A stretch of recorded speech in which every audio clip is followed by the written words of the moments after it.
कहते हैं कहकर लंका में सेंध लगाना। धामी और पुलिस को अल्टीमेटम देने वाले अरविंद पांडे ने धरना शुरू कर सबको चौंका दिया। सीएम धामी को लगा था कि सब हवाबाजी है, लेकिन अब तो हालात हाथ से निकल गए। सरकारी तंत्र से सिर्फ आम आवाम ही नहीं परेशान है, बल्कि उत्तराखंड सरकार के अपने विधायक भी इससे दो चार हो रहे हैं। हर रोज इंसाफ की मांग करते हैं और जब मजबूर हो जाते हैं तो फिर सड़क पर उतरते हैं। अरविंद पांडे ने अपनी ही सरकार की पोल खोल दी। उत्तराखंड में ये क्या हो रहा है? विपक्ष तो विपक्ष, अब सत्ताधारी पार्टी के विधायक और पूर्व मंत्री ही पुलिस से परेशान हैं और पुलिस से परेशान बीजेपी विधायक ने खोल दिया मोर्चा। धरने पर बैठे और जमकर सरकारी पुलिस को घेरा। ये अपराधी ने तो राजा जगतदेव जी की मूर्ति को तोड़ के बुक्सा समाज के मुंह पे काली पोतने का काम किया, लेकिन पुलिस ने अपना काम, जो पुलिस का दायित्व है, पुलिस ने अपना दायित्व नहीं निभाया। हमें अफसोस है इस बात का। उत्तराखंड की गदरपुर विधानसभा सीट से विधायक अरविंद पांडे हैं, जिन्होंने अपने विचार जब कैमरे पर रखे तो उत्तराखंड की धामी सरकार सवालों में आ गई है। अरविंद पांडे ने बोक्सा जनजाति के हितों को लेकर के जिस तरह से अल्टीमेटम देने का काम किया था, आज अल्टीमेटम पर अमल किया और सरकार के सामने एक बड़ी चुनौती पेश कर दी। सरकारी तंत्र से परेशान, पुलिस से परेशान अरविंद पांडे ने कहा था कि अगर बात नहीं सुनी गई तो फिर मैं धरना दूंगा, और वो हो भी गया। सरकार ने अल्टीमेटम को हवाबाजी में लिया और अरविंद पांडे ने इस पर अमल करके बता दिया कि अगर हमारी बात नहीं सुनी जाएगी तो हम सदन में भी आवाज उठाएंगे, सड़क पर भी आवाज उठाएंगे और सरकार के लिए परेशानियां पैदा कर सकते हैं। पुलिस पर तो लगातार सवाल खड़े हो ही रहे हैं, लेकिन धामी सरकार के दावों का दम भी अब निकल गया है कि जब सरकार के विधायक ही सरकारी तंत्र से परेशान हैं, तो आम आवाम का हाल क्या होगा। अरविंद पांडे धरने पर बैठे और उन्होंने बुक्सा जनजाति के साथ जो हुआ, अराजक तत्वों ने जो किया और पुलिस की जो भूमिका रही, उसको लेकर जो बातें कही हैं, उन बातों ने उत्तराखंड की राजनीति में सनसनी का माहौल बना दिया है। धाकड़ धामी की तरफ से अधिकारियों को चुस्त दुरुस्त होने की नसीहतें दी जाती हैं, आदेश दिए जाते हैं कि त्वरित कार्रवाई होनी चाहिए, कोई भी परेशान है तो तुरंत एक्शन लिया जाना चाहिए। लेकिन आम आवाम की परेशानियों पर एक्शन लेने की बजाय पुलिस यहां बीजेपी विधायकों की नहीं सुन रही है, तो सोचिए आम आदमी का क्या हाल होगा और आम आवाम के अधिकारी क्या सुनते होंगे। अरविंद पांडे ने धरना स्थल पर बैठकर जमकर जुबानी तीर दागे और सरकारी तंत्र और पुलिसिया तंत्र को लेकर क्या कुछ कहा, आप खुद सुनिए।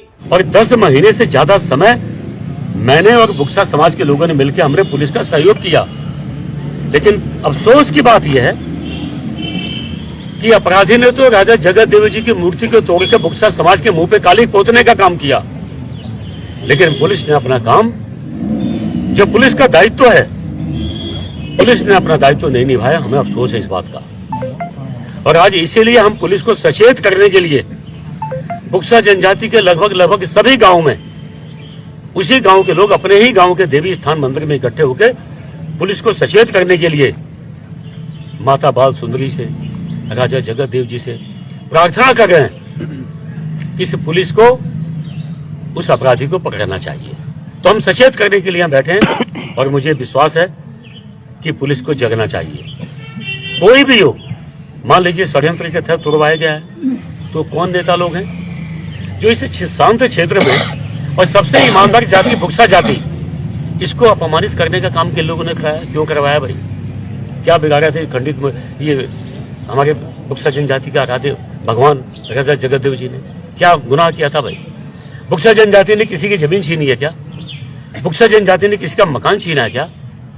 बुक्सा जनजाति ईमानदारी से अपना काम धाम करना, बच्चों को पालना, इनकी संस्कृति है, संस्कृति के अंदर अपना जीवन यापन करना।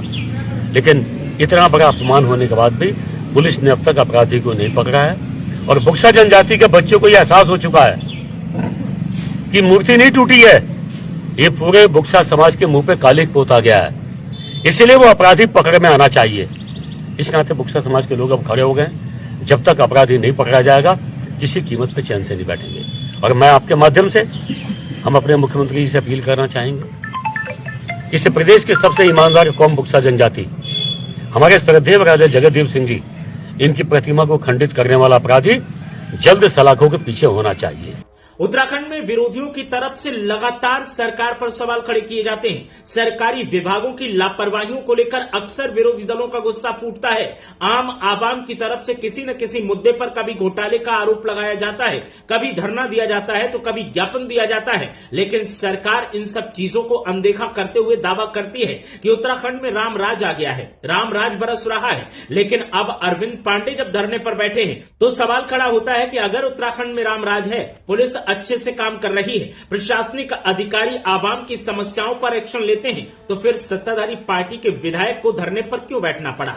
और अगर सत्ताधारी पार्टी के विधायक ही धरने पर बैठकर पुलिसिया तंत्र पर सवाल खड़े कर रहे हैं तो आप समझ सकते हैं कि उत्तराखंड में रामराज कहां है और इस रामराज के पीछे की हकीकत क्या है।